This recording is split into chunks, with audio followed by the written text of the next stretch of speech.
Hey there, Doug here. So this week's bonus interview is with actress and adult film star Jillian Janson. Jillian talks to us about how she got started in the adult film industry, and in recent years, she's had two roles in, I would say, dark comedy, horror movies. Evil Bong 777, where she had a pretty small role, but in the movie Cynthia, which was pretty cool, I found it, I think, on Amazon Prime. She had more of a role, and she has a pretty killer scene, pun intended. So you can listen to her stories about filming those dark comedy and horror movies, one involving having to play dead for hours, which you'll want to hear what happens at the end. And it's pretty cool. She really wants to get more into acting and do like the crossover from the adult film in order to the feature film roles. And she has quite a passion for it. So all of her links will be in the episode notes where you can find her.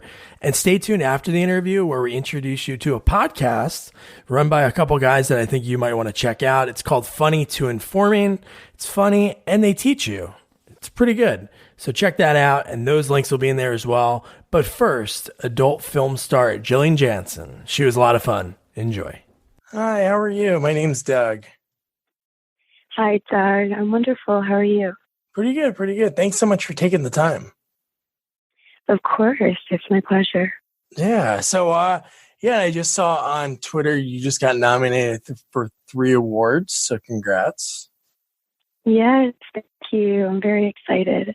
That's awesome. So where's your story begin? Where did you grow up? Oh, well, I was actually, believe it or not, I was still in high school. I was in Minnesota, born and raised. Just kind of, doing my thing, living my life day by day. And then, kind of go back to where I originally kind of like started with, I guess, my work ethic and kind of who, I became, because I started working young at 14. I worked at McDonald's, took a year off or so to get my permit and my license and whatnot. And then I worked at Walgreens as a beauty advisor. And then I decided to become a telemarketer. Oh, wow. Okay. And then from there, I became a waitress. And I was coming home one night and happened to run into an old friend that I met online. And he was hanging out with some buddies of his, and they invited me over. And we got to hanging out, and they told me about this website. And it was webcamming. It's called Nicely Cams. So I signed up one day, and I just, was doing my thing, and that's how I kind of, started and came out to California, and I met my agent, and he said, I'll fly you out here. You stay in a model house, and you'll meet a bunch of other girls, and you'll work with, a bunch of companies, major directors and stuff like that. And kind of he gave me an estimate, and this happened while I was still in high school. Oh, really? So, so this junior year, I was kind of older than everyone. I was already 18 in May, and school got out that June. Oh, okay. So, and that's when the summer that I was waitressing, and that's when a friend told me about this website, and so it was August of, ironically, my anniversary is coming up. It was August 13th of 2013, and school was starting that September, mind you. So I was going to be a senior, and I had gone out to California, kind of did my thing, realized, I loved it, and I wanted to go back and continue. But I also kind of was like, I want to finish school, and so I went back literally the day before school started. I had bought, my school supplies. Like I landed, that day, went to Walmart, and then, woke up the next morning and went to school. So I ended up telling my friend about it, the friend that I confided in, and she ended up telling another friend that she confided in. So it became this whole chain reaction. And so I don't really know how necessarily people found out from actually looking it up or just, by word of mouth or whatever. But eventually everyone knew that I'd, gone to California, that I'd done that. And they pretty much were like slut shaming me for it. And it was a bit overwhelming. I bet. Yeah. Because it wasn't the first time I was bullied for, I guess, being so open with my sexuality. So I was like, I'm not gonna deal with this. Like, I asked my mom, or it came down to it where I guess I was skipping school or just not going, and I had no drive. I'd rather go to work than go to school. And it came down to my mom was like, well, why don't you do online? It was my mom that suggested me pretty much dropping out of school because she knew I was miserable. So she was like, because I kind of looked at it in a way like, there's other family members of mine that went back to school later on and they're happy and they went and they did what made most sense to them at the time, and this made more sense to me.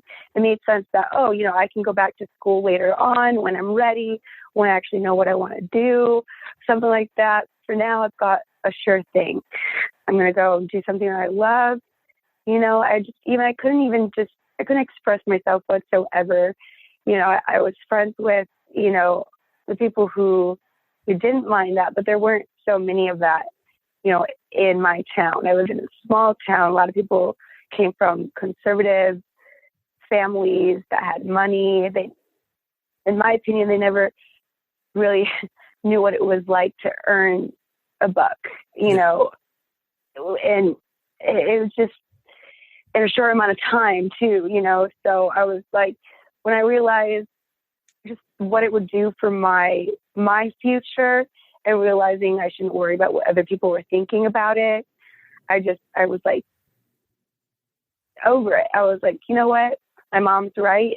I should do what's best for me. And I went through the proper paperwork to drop out. I met with my dean and everything. And they were questioning, of course, kind of like why I'm doing this. And it's like, I love what I'm doing and no one will understand that here. Yeah. I love who I am. No one will understand that here. And I noticed it the moment I came out to California for that 2 weeks that I was out there. I realized like it changed my life. And I found people who accepted me, and it was an environment. I put myself out of, a toxic environment into an environment of people who were alike. They were the same, they were even more raunchy than me, and had dirtier minds. And I was like, wow, I belong here. It was the best decision I ever made. I'm so happy. It's so crazy to think that 6 years is coming up already. I'm just so blessed. Yeah. So that's my little story. Yeah. Do you miss the Minnesota winters at all? No, I don't. It's but I do miss my son because everyone's still there. Yeah. I've tried to get everybody up over here to California because ironically my mom is originally from California. Oh, okay. So I kind of grew up with her talking about, the sunny, all the beach, just talking about that kind of life. And I always kind of like wanted to go this direction anyway, that it all just made sense. So I was just like, well, it makes sense for me to be out here, but unfortunately, it's not as easy for my family to just uproot their whole life. Yeah. But yeah, no, I'm about to go visit them this summer. Take some time off to see the family, and yeah, no, I don't miss the winters, but I do miss the gathers, all the family time and whatnot. But yeah, that's why I try to go back when I can, hence why I'm going. this summer. So, but yeah, all the holidays, I always try to make it back for then. But like I said, my mom tries to make it out here too, because it's funny. Although she moved away from it, and now that I'm here, she always wants to come back. Even when it was the coldest here, like for record, for our winter in California, it was like the coldest here. She came to visit and she was like, "Oh yeah, this is amazing. This is just wonderful." She was just like, "Mom, it's so cold." She was like, "No, it's way better than what it was in Minnesota," because the Midwest got their record low too this year. They were like negative 50s, and I was just, I know the weather is very crazy right now. so happy that I'm over here and not there. Oh, definitely. For sure. So how did you, so into like the acting part of it, because I know you said you've been doing this coming up on 6 years. Now, how did like the role of being in Evil Bong 777 come up? It's funny because throughout my career, I've learned more and more about who I am as a person, what I like, and what I have skills for. That it kind of first started with, the modeling, and then it got kind of into more the acting. And, I wanted to be in more roles. And then as soon as I got into more roles, in adult, I was like, wonder if I could do this in mainstream, and kind of like learn how to cross over somehow, because I know other girls are doing it, and I've been inspired by them. And it actually happened, I think it might have happened because of the first movie I was in, which is actually Cynthia. Oh, that was your first one. Okay. Yeah, I don't know. That gets mistaken sometimes, but Cynthia was the very first movie I was in, and this happened because I was on set for Corpsey, for Girls and Corpses, and I shot for the cover of their magazine with Rise Steele, Jodie Taylor, and Raven. I believe, I forget everybody right now, but we're on the front, we're on the cover, and we're all holding up a flag in like yellow bikinis. It was a great cover. I loved being in the issue and everything, and we became really good friends. The producer, the publisher, Corpsey, and I. And he invited me to a couple funny events, like a freak show. It was awesome. I absolutely loved it. And I was like, I love every crazy thing this guy involves me in. I'm down. Because if people don't understand or know or are familiar with Girls and Corpses magazine, it's pretty much a bunch of girls, hot girls, posing on top of corpses, dead bodies. They're fake, of course. But that's good. But it was so hot. I just love it. It's the, boobs and gory type stuff. It was awesome. I loved it. So I was like, I want to be a part of anything, whatever. Hit me up, call me. And so he did. One day he was like, "Oh, Jillian, I've got, this part, I want you to audition for." I didn't really audition. He was just kind of like, here, take the part. But he casted me in it, and they loved me, and I ended up doing the movie. It was amazing. And I think because of that, people kind of, it got kind of word out there that I was into doing, just ridiculous, kind of unrealistic things. And I'm all for it. So the Evil Bong 777, when they approached me, Charles Band, he was like, he was so funny about the idea. He was, you got this 7-foot Elvis puppet, and you're pretty much gonna fuck it. I'm like, what? Okay. I'm like, how is that gonna happen? Like, wait, what? And then it was so hysterical. It was so the way they were maneuvering this giant puppet. It was very creepy looking. It was, yes. And if you, the set is big, you know, I was on a big bed, you know, so I'm like this tiny little thing, and I'm like sunken in, and like this Elvis puppet is like on top of me, like jabbing his knee into my vagina as I'm grinding on him. And I'm just like, yeah. Yeah, you feel this pussy on your knee, Elvis. I was just taking it to a whole another level. And I think, you know, a lot of it was just, you know, very entertaining to me. I loved it. It was just something that it's not out of the ordinary that happens every day. So yeah. And the way it ended, it was like one of those like Cirque du Soleil, like Vegas shows where they're like, it was like Silly String coming out, like spraying it on the audience. It's so funny because when they were explaining it, because obviously when we do certain shots, and you know, they pretty much like did the whole audience reaction when we weren't even there at all. Oh, I'm sure, yeah. So they're reacting to like, they don't even know what they're reacting to, which is the funniest part. So I'm just like, oh my God, this is so good.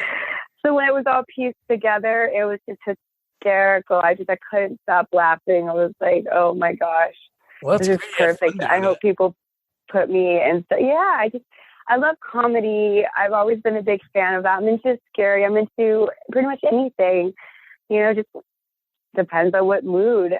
Want to shop Walmart Black Friday deals first? Walmart Plus members get early access to our hottest deals. Join now and get 50% off a 1-year annual membership. Shop Black Friday deals first with Walmart Plus. See terms at walmartplus.com. I guess I'm in. Yeah. So back to Cynthia, because I thought because they came out in the same year, but the way it's on your IMDb, which is never right.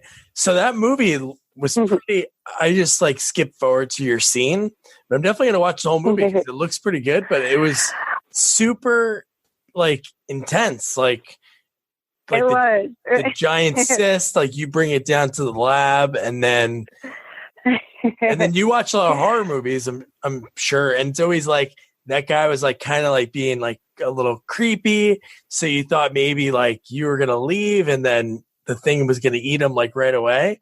But no, that was pretty wild. The guy gets impaled, the blood gets sprayed all over you, and then how was it like for my life? Yeah, like, you had that moment you were by the door and you weren't able to grab the key card. And you know, that door moment I knew would be my key moment. You know, but the whole scenario, the whole production behind it was incredible because and it's hard for me now kind of when I watch movies because I kind of like, oh, I know how they did that. Yeah. You know, but so kind of, you know, pick apart movies, you know, feeling like I know exactly how they did it, but it's fun. It's fun knowing like the whole production, how they put everything together. So, yeah, so anyway, so we were doing those pieces and stuff, and I was like covered in blood, and it was great because like when I explained kind of the whole process of like what I was going through during the, you know, because it's a lot different than an adult set. You know, yes, you've got people. You've got a lot of people on set, you know, while you're doing your thing. But this set, you've got way more people. We had at least like 20 people walking the set. And I was covered in blood. And I just remember laying on the floor, you know, and I'm like getting covered from head to toe. And I have to lay there completely still, mind you, not to, you know, I'm dead, you know, not to give any like pieces away, but I'm laying there and I have to like be completely still. I can't like breathe. I can't like nothing. I'm laying face up. It's a lot easier to pretend you're dead when you're face down. So I'm just like laying there, and they're like, action. And I'm like, okay, but I don't know what part they're actioning on. Are they actioning on my face, on a wide of the scene? Oh yeah. Are they on the person coming in through the door?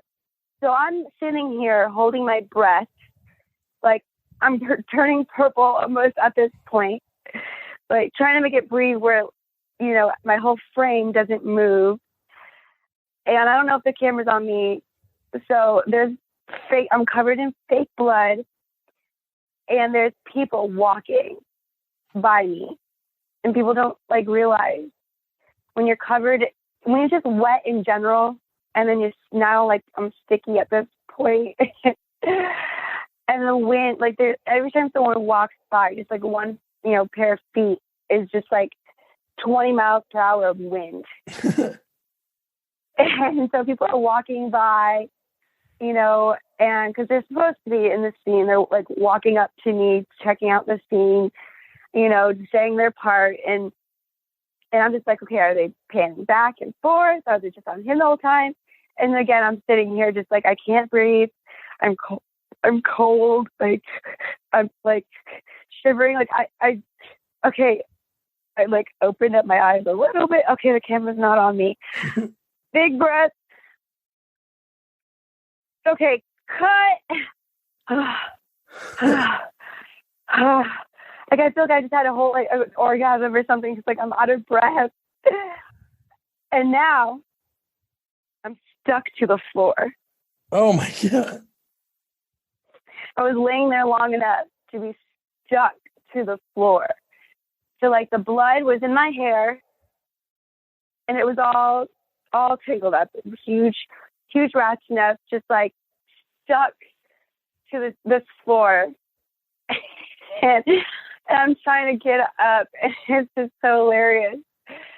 And the only way to get this blood off of me, mind you, we're in an old abandoned rundown hospital that like hasn't been used in years. I don't know how they had even electricity, but they had no showers, nowhere that I could go clean myself. So I'm like, okay, I'm running. Now I'm like, okay, I get off the floor. They put this robe on me, and it was just, you know, one of those like fluffy fleece type robes. It should have been a silk one, because now I'm running from this hospital, you know, across this, you know, little dry parking lot to the trailers, the movie trailers. And now I can't get this robe off because it's stuck to my skin. What was it, corn syrup? Fake blood. Huh? What was it, corn syrup? Did they tell you what was it? Yeah, it was pretty much. Yeah. So there's a couple ways to make fake blood, and I'm pretty sure it was that way. So, because it was just so sticky, you literally could touch me, and you had to literally like just peel your hand away just to get it off. So, mind you, now this robe is stuck to me, and now I've got all these little fuzzies. So now I look like, I don't even know what you think I look like at this point. Like, I look like a chicken with his head and skin cut off, like running around wondering, like, how am I going to get clean? Like, it was just so intense because, like, I'm in this bathroom now with this tiny little sink, like RV trailer, you know, trying to, like, wash my hair. Nothing's coming out. And so the makeup artist, you know, they come to get me. And they're like, "Are you having any luck?" And I was just like, "No." And so they bring me back inside to the hospital area where they'd, you know, done my makeup earlier. And they grabbed a bucket They tried to make it hot, but they grabbed a bucket and put water in it. And they had like paper towels and washcloths and all that. And they tried to like rub it off of me, and it still wasn't coming off. So someone just came out of nowhere with Barbasol shaving cream. I was like, rub this all over your body. They just like, I've got like 3-4 people just like giving me a shaving cream bath and just like rubbing it all over me. Like, I'm pretty sure we got some BTS of this. I'm sure it's somewhere out there. But I'm just standing there, just like head down, like just shaking, just laughing, like, what the heck is going on? Like, finally, after like an hour or two of like rubbing, like just dipping my hair in this bucket, it's now like full of like, it's just red and white, just like full of just ridiculous. I just, I couldn't believe it. I was like so happy that I was clean. I was like, I'm so happy I went through that experience, you know, because like I've been through some things like in porn, you know, like for instance, I had this blow bang, and it's so much fun when you're going through it, but you don't realize like afterwards, like the cleanup process. We had like bananas and whipped cream, and it was like all in our hair and in our buttholes, and it was all over the place. And I was like, that's exactly how I felt with this blood. So it doesn't matter what it is, what part of the industry you're in. Sometimes you don't know what you're getting yourself into. Which one was easier to get off? The blood? Oh, definitely the whipped cream and the bananas. Okay. Because I actually had a shower at the location there, so I was able to shower it all off. But well, that's good. It's all fun for me. I love it. You can put me in anything and anywhere, and I'll enjoy it. How long were you on shoot for that movie for Cynthia? We shot for 2 weeks.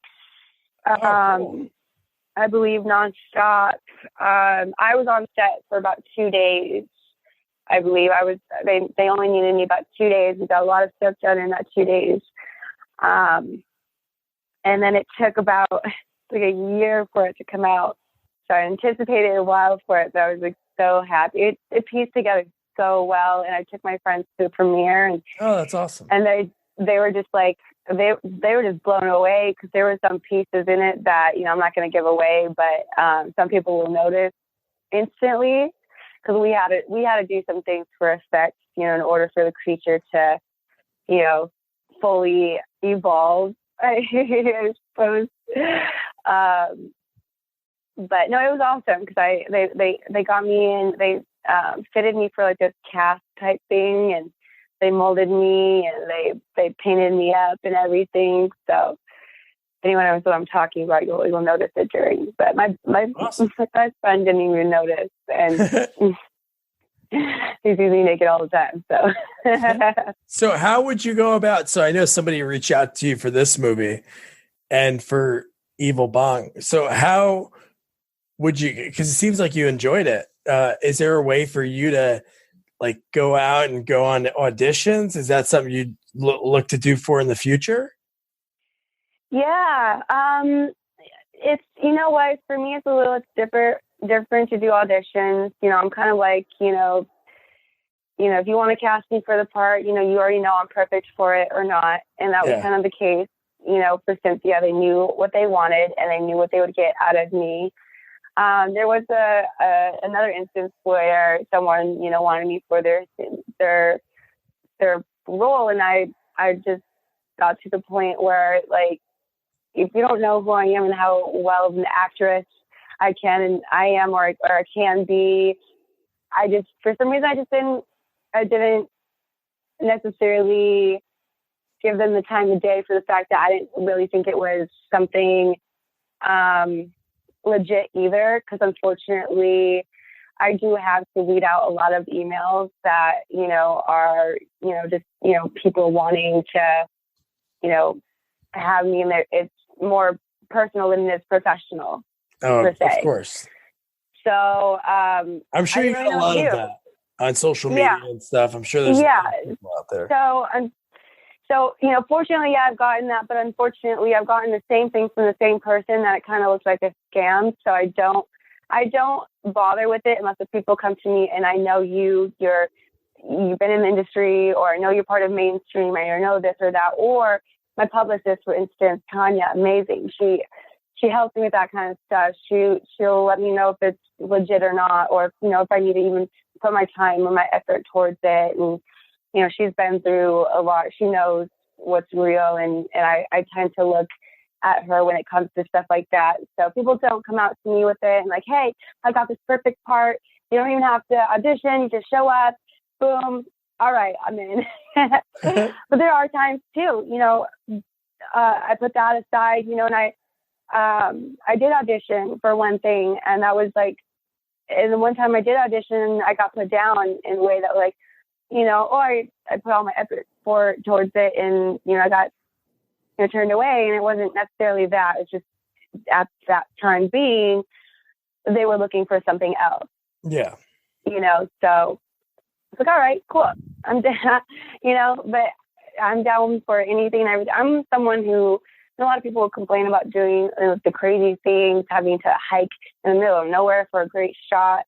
Like, I don't. I like that kind of stuff. Like, I'll explain the whole process of like how I felt, afterwards. And, the cleanup process may have been quite a process, but the whole experience, like I wouldn't have had that process if it wasn't for the experience, and I love talking about everything from the beginning to the end, the ups and the downs, so people realize that, the reality of shooting, and, that it's not all, when people see, when people want to get into the porn industry, they don't realize how much work it really is. It's not, just about, like how hard you are and how, long you can last. It's not all about that. Yeah. Main key things, but, it's like, can you get hard in the middle of, the desert in the middle of the night, even though it's supposed to be hot, it's freezing cold. Like, can you do that? It's like all these different circumstances and that play into, how to become a performer like the ones that you see today. Yeah. Thanks so much for taking the time. I got 2 more questions, and this is one I've always wanted to know. So when you're out in public, I'm sure you get recognized by people.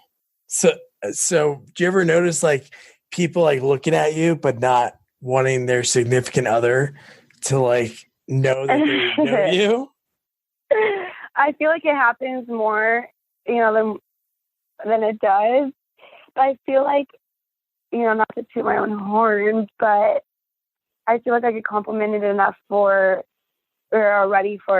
just my natural appearance for being attractive, I guess, that people are just looking anyway. Okay. So I don't know if it's that. But there was one time where I happened to be in an Uber, and I was in another, it was someone else's account, like all that. And I got in the car with them. We were hanging out, and then we were just like having a good conversation like the whole time. It had nothing to do with, like sometimes I kind of like, I'm like, okay, should I say what I do for a living? Should I just say I'm a model? Should I just say, like I'm an actress or a dancer? Or should I actually tell them I'm a porn star? But it's a little different sometimes when you're, being transferred from one location to the next, and you don't know if that person's gonna, follow you. But I was kind of like, when I found out that he knew who I was and he told me after the fact, I was like, oh boy. So I was in the car and we were talking, and it was just, and that's just a typical conversation. And then as I was opening the door to get out of the car, he was like, "You're Jillian Janson, right?" I'm like, ah,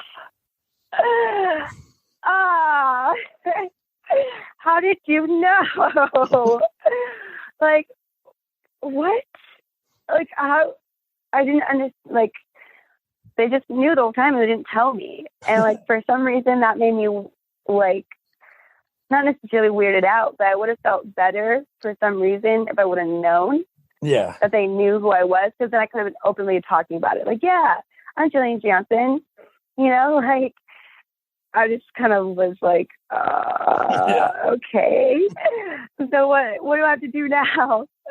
But there's sometimes where I'm nervous about it, you know, because I hear things all the time. You know, it's hard because stars, like, personal information is, you know, out there, but, you know, we just, you know, like my name is Jillian Janson for a reason. You know, when it comes to personal, you know, information, when people want to know that kind of stuff and like get into your life, so like it worries me. So definitely. Yeah. So I was a little worried, but it was nothing like the time when it first happened. And this was more like when I first started the industry. I happened to be hanging out with like a family member, and I was in the Mall of America. This happened when I was in Minnesota, and I just was shopping, you know, and these two boys come up to me and they're like, so back in the day I was Jillian Brooks, and they were like, "Oh my God, you're Jillian Janson. I knew you since you were Jillian Brooks." And I was like, as my cousin was like standing right there, I was like, oh my God. And then my mom's boyfriend's daughter was like right there too. And I was like, I'm like, my family doesn't, like, my mom knows, but like my whole family, like, they don't know. Yeah. So I'm just like, oh my God. So like they asked for a picture with me. I'm like, sure. So my cousin like takes, you know, my mom's boyfriend's daughter like off to the side. I'm just like, you guys like go over here for a little bit. Like, I'll be right back. And it was just like the funniest thing. I was like, oh my gosh, I was recognized. It was kind of like I felt embarrassed, but I was like also at the same time I felt like a little celebrity. Like I felt like, you know, a star. I was like, oh yay, people know about me. And I was like, oh shoot, people know about me. So that's, you know, kind of when I was like, oh, I gotta be careful. And yeah, but it's interesting. It's fun. You're right. Like there's that stigma. So that stigma of like, oh my God, it's awesome, but oh my God, like you probably know where I live now, or you probably know, you know, like, but no, I'm pretty good when it comes to that kind of stuff. You know, I like to keep a good head on my shoulders when it comes to keeping my information private and all that. So, but yeah, that has, in a sense, like I'm kind of getting off topic. Like, I love when people recognize me. I love it. But just don't be creepy about it. Yeah. Just be nice and tell me up front. Yeah. Tell me up front that you know who I am. Don't have me feeling like, yeah. like I felt before. Yeah. No, that was great. Those are some good stories. And since one last question, since we talk sequels here, are there any movie sequels that you enjoy watching? I do actually. I'm into a lot of the Marvel movies. Okay. Yeah, I love all of them, honestly. I got into Star Wars, pretty much anything you can imagine. I love when they have, you know, more stories to them, or when they each tell the stories from the beginning, you know, like, another favorite series of mine is like Resident Evil. Oh, those are good. Really good. I love that. I watched the first 3, and then it had been so long since I'd watched them, I didn't realize it was like 4 or 5 more. Yeah, I think there's even maybe just 5, There's like, maybe 6. I don't know. yeah, there's like six or 7 total. Yeah. So no, I love watching movies. I watch them all the time. When I get the time off, that is. Yeah. No, that's awesome. And then one day, because you're in the role, obviously, like Evil Bong, like you said, it was like crazy, and you were just like, hey, I'm down for whatever. But in the other role, that was a pretty good role. It was a good scene. And yeah, you going back and forth with that guy. Yeah, you going back and forth with that guy, Manny. Like there was good dialogue, and you like felt the emotion of the scene. Not like I'm any kind of like director or anything, but no, that was a really cool scene. So maybe in the future you'll see yourself on the big screen. Yeah, it's funny because I felt that way when we had just gone to premiere it, and I saw my name. No, it wasn't. After the premiere, it came out on Amazon Prime, and that's when it like kicked in because I saw the credits, and I rolled through and I saw my name, and I was like, oh my gosh, that's so exciting. And I was like, honestly, like I would go through anything again to like, you can do anything. You can hang me upside down and, like whatever. I am so down. I love it. I'm like, they can have a sequel to the Elvis, puppet. They can have a sequel to Cynthia. Like, I'm so for it. Yeah. Just don't use corn syrup this time. Try to use something else so you don't stick to the floor. Right. Or I'll just bring, boxes of Barbasol beforehand, so I know, or like a handheld little like, squirt gun or shower sprayer or something to kind of like take my self bath. That's awesome. But no, it was great. I loved every minute of it. It's so incredible just being involved in the whole production, and and I kind of got a little envious a little bit, even though I had such a big part, I was in for, at least 10 minutes or so of a scene. Like I was like, I still was like, I wish I was like the lead. Yeah. It'd be so cool to one day like be the lead and to have, that it just, and I was like, I'm going to go for it. I'm going to push for it, whatever it takes, and I inspired to be, like Sasha Grey and all that, where we, cross over from the adult industry into mainstream and make it, less of a stigma, for sex, because you look at Netflix now and you're seeing titty and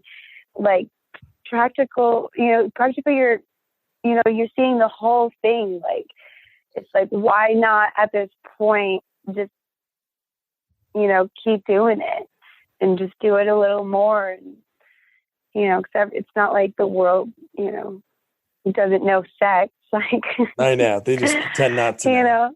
Like if it wasn't for me, like watching stuff like that when I was that age, I wouldn't be in this industry. I wouldn't be where I am today. I wouldn't have been curious and watched, stuff online and, learn stuff, like I wouldn't be where I am.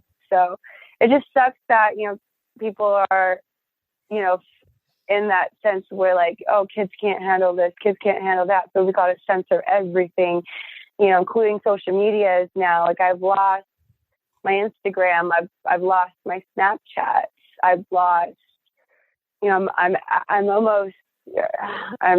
almost certain I'm going to lose my Twitter if I don't, follow their guidelines, their new guidelines. I just tweeted out that they're kind of cracking down on everyone with, what we post now. So we've got to be careful.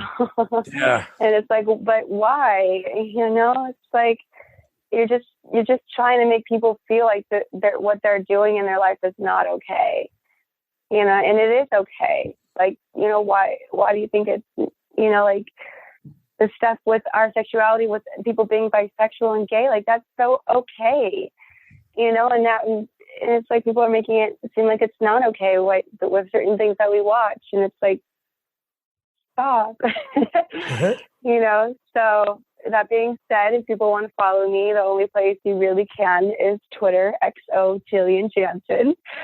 And the best way to connect with me is textjillian.com. I'm always by my phone, getting naughty or just getting to know you, having fun. But yeah, I was locked out of my premium Snapchat. I no longer have one, unfortunately. Well, awesome. But I have OnlyFans.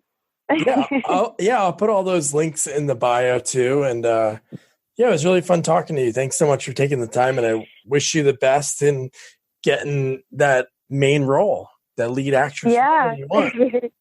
Me too. So everyone was hearing out there how much I love to be covered in guts and blood and cum and all that. I'm down.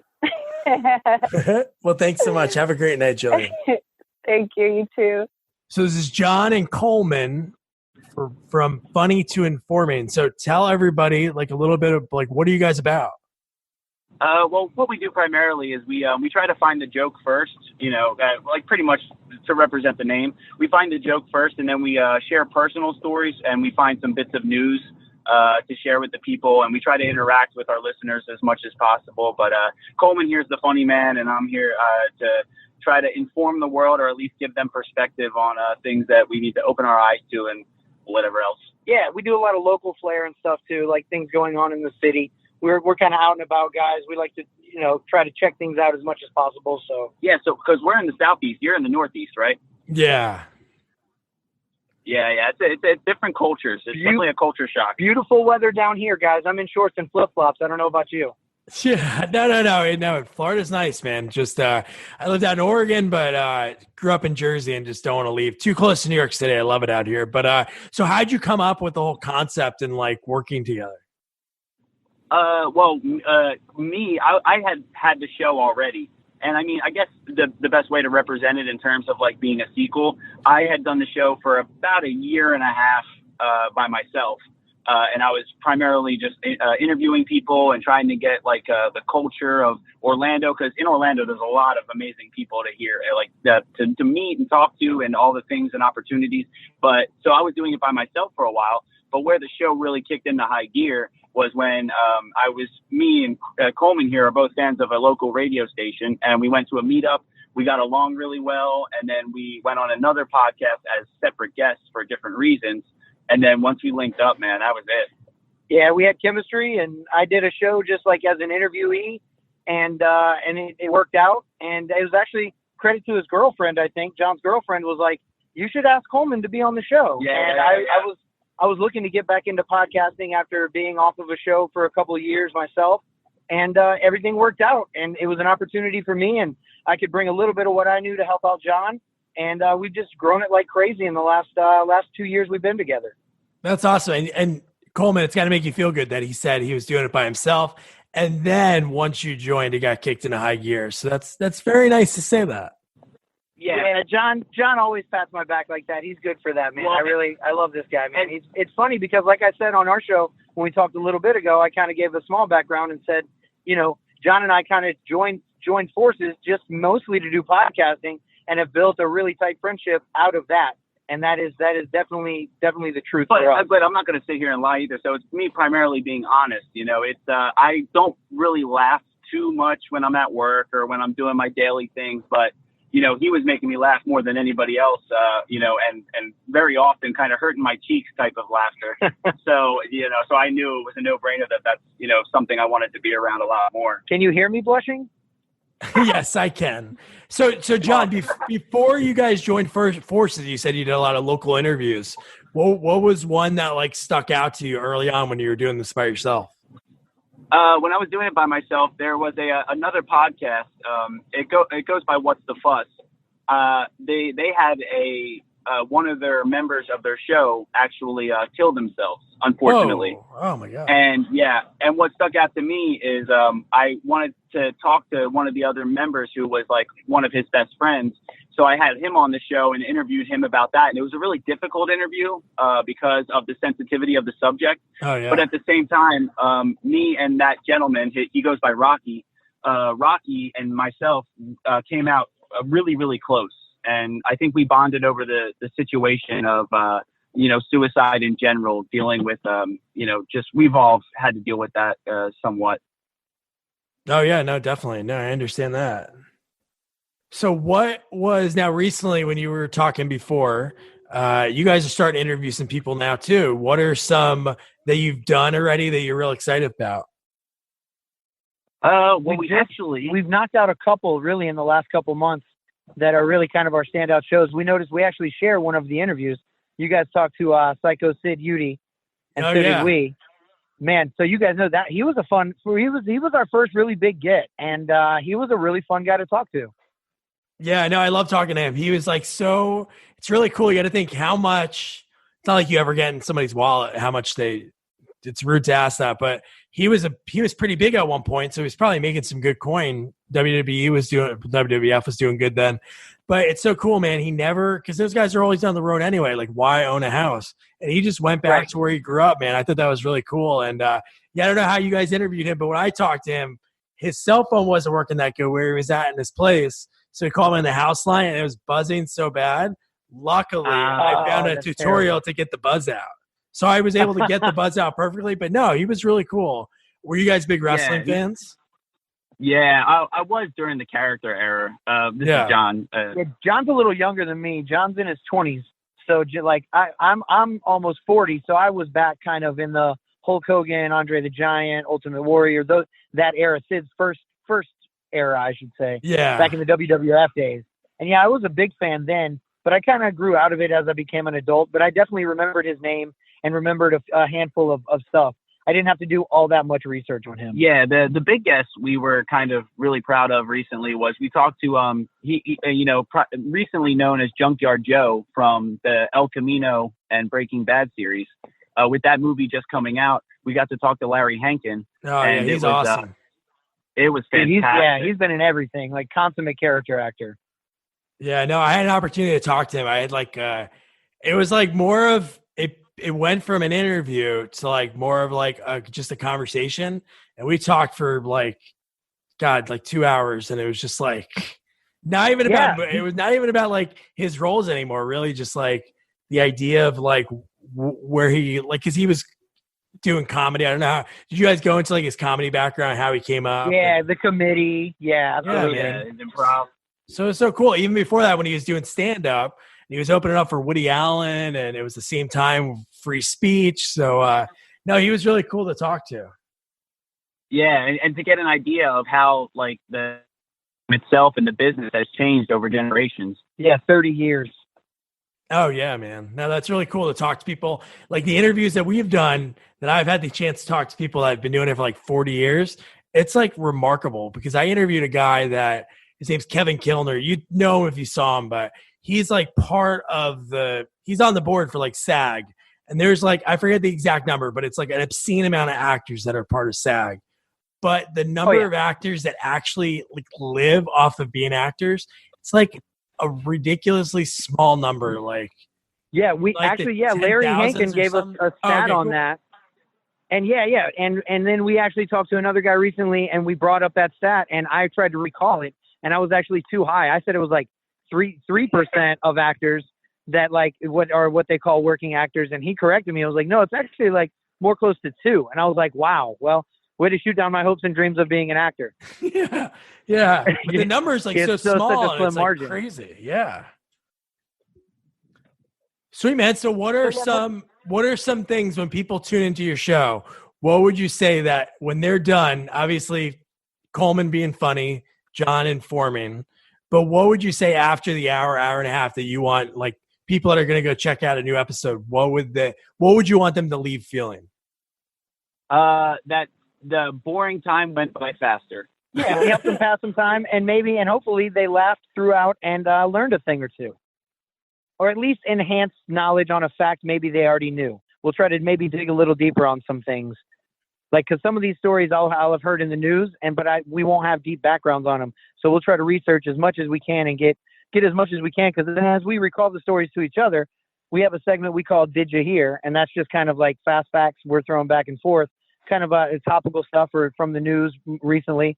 And some of them I've heard, on the local news or on national news, but it's real vague. So as we're recalling the facts, John will ask me, or I'll ask John. Like tonight, we had one about a driver in the UK found with 39 dead bodies in the back of his truck. A truck driver. I saw that. Yeah, that's wild. Yeah. So but that's all I saw was the headline. So I'm like, well, where's this from? What's the deal with the guy? And then we're speculating on where they might have come from, and I'm making probably jokes I shouldn't have made about Chinese people and things like that. Just stupidity, kind of intermingled with facts and reality. Well, in Florida, you have a lot of local stories that you could probably do for days upon days. Yeah, if everybody didn't have a Florida Man segment already, we would be all over that. Yeah, but that's fine. Right. We just don't call it Florida Man. We just all know. This is Disney area. So there you go. This happened. The problems Florida has is so saturated with just different issues. Yeah, it's amazing. Well, that's awesome, man. Well, thanks for taking the time. If you want to I'll put all the links into the episode notes, like where people can find you. But what are like your social media? Like where can people find you? Okay, social media wise, it's Facebook or Instagram.com/funny2informing, all one word. And then funny2informing@gmail.com is how you get a hold of us primarily. And we're available on, everything. Yeah, pretty much all the social media platforms, all the podcast outlets. And then we do our live show that you guys were just a part of every Thursday at 7 p.m. twitch.tv/amplified network. That's the network we run through. And Funny2Informing is the name of the show. Yeah, I would just Google search it. Just Google it. Just do that. Bing it. That's it. Bing. That's it. But sweet, man. Well, guys, thanks so much for taking the time, and we'll keep in touch.